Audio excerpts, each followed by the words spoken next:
I went to the debate yesterday by the Houston Progressive Caucus, and it was good. I got an opportunity to hear from Dwight Boykins, Alejandro Salinas, and also Jordan Thomas. And to be transparent, the reason why I went to the debate is because I read an article that was basically like an interview about the candidates by Houston Public Media, and I saw a candidate that really stood out to me, like, oh my God, they think exactly like I do. They really seem to understand what's happening and what's going on, and how we can attempt to get out of it. And they had some really fresh ideas, and that's exactly what I think that we need. Also, read about another candidate who gave off a lot of red flags to me. And then later on, after reading the article, I found out that this person had the endorsements of lots of Democratic elected officials in Harris County, and also a lot of outside money. So I was concerned. So I figured, let me go check them out. So that's what I did yesterday morning. The three candidates featured in this debate were Dwight Boykins, who's a former city councilman. I think he has Beto's endorsement.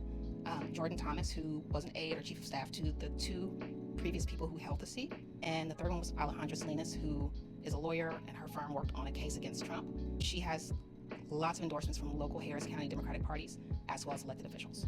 So to be transparent, I went in after reading the article, and Jordan Thomas would be the person I would vote on based on just the article. Alejandra Salinas was somebody that scared me based on the article.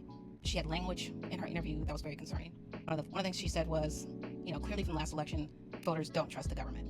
And I was like, where do you get this from? I don't understand. She mentioned balancing the budget like a family balances their budget, which is always a red flag for me. That is Republican talking points.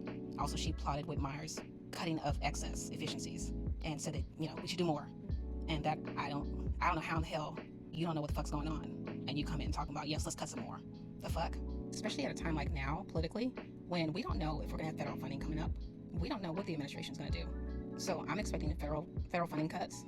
Also, our county and city have a revenue cap on what they can pull in from residents. So our money's already strained.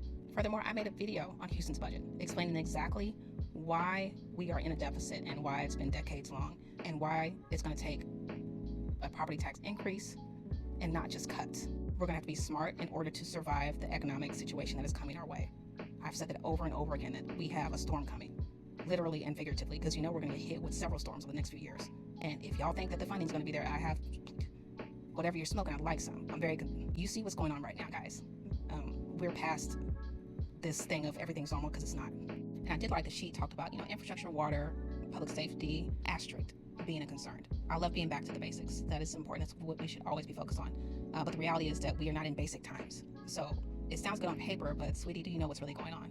And when she was asked if she supported a property tax raise and a garbage fee, she's like, well, we need to look at everything and see. And again, this is a red flag for me. We need to know that, yes, we do need a property tax increase. And if we need a garbage fee, then fine. Because the reality is we don't have enough money to function. That is the reality. And I know everybody gets scared when they hear property tax increase, but I don't think it would be as much as everybody thinks it would be. And again, remember, without federal funding, we're going to need every single dollar we can get to make sure our communities are still functioning. One of the things they talked about was housing. I think Jordan recommended that we look at the building codes and make sure that basically all of the building that we are approving isn't luxury homes and luxury apartments. And that by altering the building code, we can, make building more affordable for people who need affordable housing. I thought that was a great way to take care of an issue without actually having to do anything dramatic.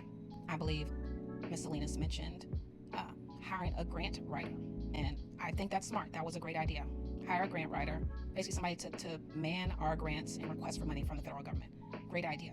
I think it completely misses the point that in normal times, I think this would be wonderful.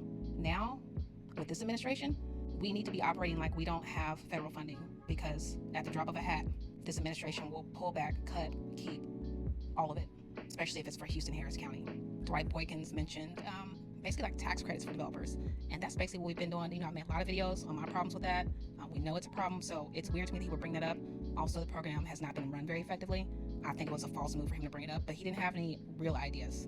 So another question asked was about ICE and how to deal with this administration and ICE and everything the crazy that's happening right now. And Jordan said that he wanted to codify into law that the HPD does not work with ICE or federal agents for immigration, because he mentioned that there was a general practice that had been implemented back in 2020, and that clearly we weren't following it. Because, by the way, we just got finished having Abbott here doing stuff, and we know that ICE will eventually, they've been here.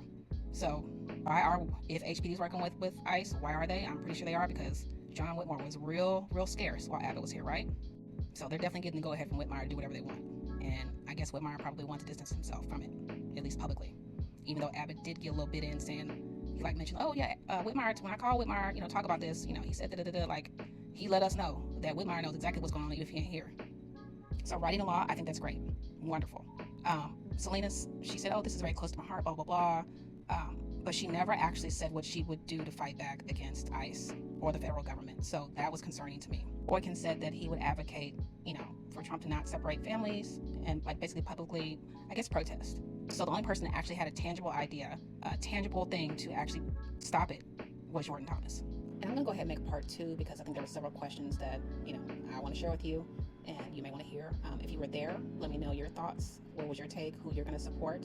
And maybe if you weren't there, if there are any specific questions that you're interested in hearing, let me know in the comments. But do me a favor, repost this, like it, save it, and follow me because in the next video, you can see who I'm going to be voting for.